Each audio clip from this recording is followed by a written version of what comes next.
শ্মশানের রাস্তাটা যেন বন্যায় একেবারে ভেসে গেছে। কিছুকাল ধরেই শ্মশানের রাস্তাটা দিয়ে যেন জল থমথম থমথম করছে।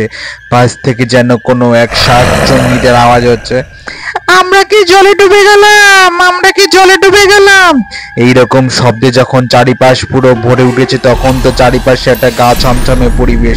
আমাদের সাথে আবার কোনো অন্যায় না হয়। চারিপাশে যেন ভূতেদের এক রাজসভা বসেছে। এই ভূতেদের রাজসভার পাশেই ছিল আমার বাড়ি। আমার বাড়ি থেকে কিছুটা দূরেই পড়ে গেল কালীতলা শ্মশান। এই কালীতলা শ্মশানে আছে অনেক রকমের রহস্য। এখানে পাশ থেকেই চলে যায় গোমতী নদী, একটি গঙ্গা। সারা বছর জল থাকে, কিন্তু যখনই বন্যার সময় আসে, শ্মশান থেকে শুরু করে পুরো কালীতলা মন্দিরটি বন্যার জলে পুরো ডুবে যায়। প্রশাসন থেকে শুরু করে কিছুই এখানে কোনো কাজ করেনি। কিন্তু একদিন রাতে যখন আমি বিকালে চা খেতে গেলাম হরিকা খুব দোকানে, হরিকা আমাকে বললো, জানো কালকে যে আমাদের এখানে জোয়ার আসবে, তো ওই জোয়ারের জলে সব ভেসে যেতে পারে, তোমরা কিন্তু খুব সাবধানে থাকবে। আমি বড় ভয়ের স্বরে বললাম, আচ্ছা হরিকাকু, আমি তো বলছি জোয়ার আসবে, কিন্তু তোমরা সব সাবধানে থেকো আর মালপত্র সব গুছিয়ে রেখো, নয় কিন্তু আমরা কালকের মধ্যেই বাড়ি চলে যাবো। হরিকাকু মনের আনন্দে বললো, আচ্ছা বাবা, আচ্ছা, তুমি যখন আমাদেরকে সাবধান করলে আমরা অবশ্যই কাজগুলো করে রাখবো। আর অবশ্যই মনে রাখবা যে বেশি দেরি করবো না, কালকে জোয়ার কিন্তু সকাল সকাল আসবে। জোয়ার আসার আগের দিন সবার বাড়ির থেকে জিনিসপত্র নিয়ে আমরা সর্দার পল্লীতে বন্ধ করে দিলাম। আর মনে মনে ভাবতে লাগলাম, এবার যেন আমাদের সাথে আবার অন্যায় না হয়। জোয়ার আসার আগের দিন আমরা সারা রাত ঘুমাতে পারিনি। বাড়ির পাশের থেকে যেন বাঁচাও বাঁচাও এক আওয়াজ। শ্মশানের রাস্তা থেকে যেন হেঁটে যাওয়া যাচ্ছে না। সে এক বিধ্বস্ত এক গন্ধ যেন চারিপাশ থেকে ছড়িয়ে গেছে।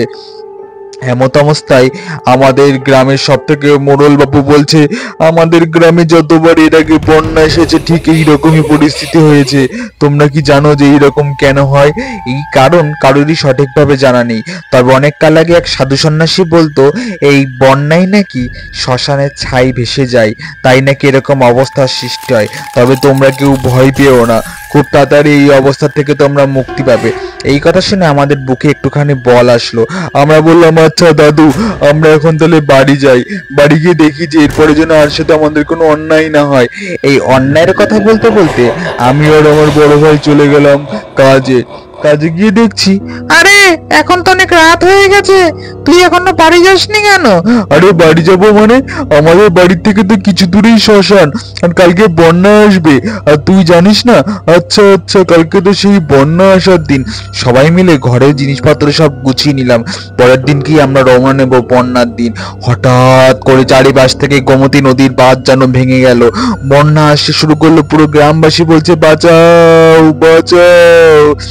সেই শুরু হলো শাকচুন্নিদের তাণ্ডব। চারিপাশ থেকে যেন এক বিধুস্তে এক গন্ধের মধ্যে যেন বাঁচাই দুষ্কর হয়ে গেল। এক গন্ধময় ভরা যেন চারিপাশ।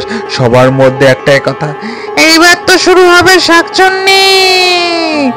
আমি আর আমার মামা বন্যার মধ্যে আমাদের ঘরে শুয়ে আছি। রাতে যেন ছাদের পর এক থম থম এক কিসের আওয়াজ। আমি আমার মামারে বলছি, মামা মামা, এই যেন এক শাকচুন্নির আওয়াজ, তুমি শিগগির চলো, আমরা এখান থেকে চলে যাই। এ তো দিন দিন আরো বাড়তেই থাকবে এই আওয়াজ, নয়তো কিন্তু আমরা বড় মুশকিলে পড়ে যাব কদিন পর। এখনই যা করার করতে হবে, পরে কিন্তু আমাদের হাতে আর কোনো উপায় থাকবে না। আমার এই কথা শুনে মনের মধ্যে বড় ভয় লাগা শুরু করলো। মানে তুমি কি বলতে চাচ্ছ, এখনই সব করে নেবো মানে? আরে এরপর তো শাকচুন্নিদের তাণ্ডব আরো বাড়বে রে বোকারা।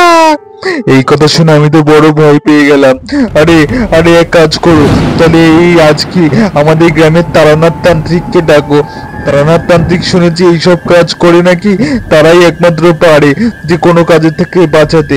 আচ্ছা, আমি তারানাথ তান্ত্রিককে ডাকছি, আর একটা কাজ করতে বলো, আমি যখন তারানাথ তান্ত্রিককে ডাকবো তখন কেউ কোনো কথা বলবে না। আচ্ছা আচ্ছা, কেউ কোনো রকমই কথা বলবে না। এখন আনো তো তারানাথ তান্ত্রিককে আনো, আমরা যে কটা কাজ করে নি। সবাই মিলে তারানাথের দিকে ডাকার পর আমাদের মধ্যে মন্ত্রযজ্ঞ শুরু হলো। 5খানা ছাগল 5খানা হাঁস নিয়ে যেন যজ্ঞের বলি শুরু হলো। বলি করতে করতে একটা সময় দেখা গেল তো আমাদের এখানে যেন এক বিভৎস পরিস্থিতির শিকার হয়।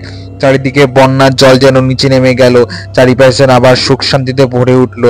এবার আমরা মনে মনে ভাবলাম, বন্যা যখন শেষ আর শ্মশানের জলে যখন জল শুকিয়ে গেছে, আর হয়তো আর এই শাকচুন্নিরা আমাদের বিরক্ত করবে না। কিন্তু কিছুদিন পর দেখি আবার সে একরকম অবস্থা, আওয়াজ যেন সেই পচা পচা গন্ধের আওয়াজ আমরা শুনতে পাচ্ছি। হঠাৎ করে কেউ পাশের থেকে বলছে, কে রে, কে, কে রে? হঠাৎ করে কিরকম এক ভয়াবহ শব্দে যেন আমাদের একেবারে বুকের জল শিমশিম খেয়ে গেল। আমরা তো মনে মনে বলছি, আরে এ কোনো সাধারণ আওয়াজ না, এ তো কোনো শাকচুন্নিরই আওয়াজ। পাশের থেকে তো কোনো এক তান্ত্রিক বাবু বলছে, আরে আমি অনেকদিন আগে এখানে এসেছিলাম, বলেছিলাম তোর এর থেকে সহজে মুক্তি পাবি না। এই গ্রামে কোনো এক বড় তান্ত্রিকের অভিশাপ লেগে আছে, যার ফলে তোদের সাথে এরকম হচ্ছে। এ বাঁচার একটা মাত্রই উপায়, তোরা এই গ্রামে হিমালয় থেকে এক তান্ত্রিককে যজ্ঞ দে। যদি দেখিস তোরা বেঁচে গেছিস, তাহলেই মনে রাখবি, তাহলেই তোদের আর কোনো ভয় থাকবে না।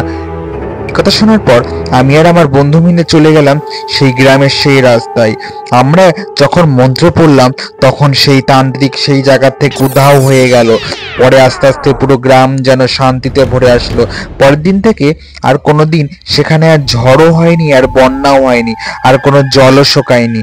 আমরা জানতে পারলাম এই জল নাকি এখানকার জল না, শাকচুন্নিরাই প্রতি বছর এখানে বন্যা করে। তারপর থেকে গ্রামে যেন এক সুখ শান্তিতে অন্যরকম পরিবেশ ফিরে আসলো, আর কোনো গ্রামের মানুষকে কেউ বিরক্ত করতো না। গল্পটিকে ভালো লাগলে অবশ্যই চ্যানেলটিকে লাইক করে সাবস্ক্রাইব করে রাখবেন। আমাদের চ্যানেলে দেশ বিদেশে বিভিন্ন ভৌতিক গল্প দেওয়া হয়। আর বন্ধুরা, তোমরা যদি ভূতের গল্প ভালোবাসো, তাহলে কিন্তু চ্যানেলটিকে অবশ্যই সাবস্ক্রাইব করে দেওয়া। আমাদের চ্যানেলে এরকম ভূতের আপডেট এবং ভূতের সম্পর্কিত গল্পই কিন্তু দেওয়া হয়। নেক্সট আমাদের চ্যানেলে আসছে তারানাথ তান্ত্রিকের শ্মশান যাত্রার একটি গল্প। গল্পটি দেখতে হলে অবশ্যই চ্যানেলটিকে লাইক করে সাবস্ক্রাইব করে রাখতে হবে। এরকম আরো গল্প পেতে গেলে আমাদের বেল আইকনটিকে প্রেস করে রাখতে হবে। আর যারা যারা আমাদের গল্পটিকে ভালোবাসলো, তারা অবশ্যই একটি করে লাইক করে দেবে, সাবস্ক্রাইব করে দেবে বন্ধুরা।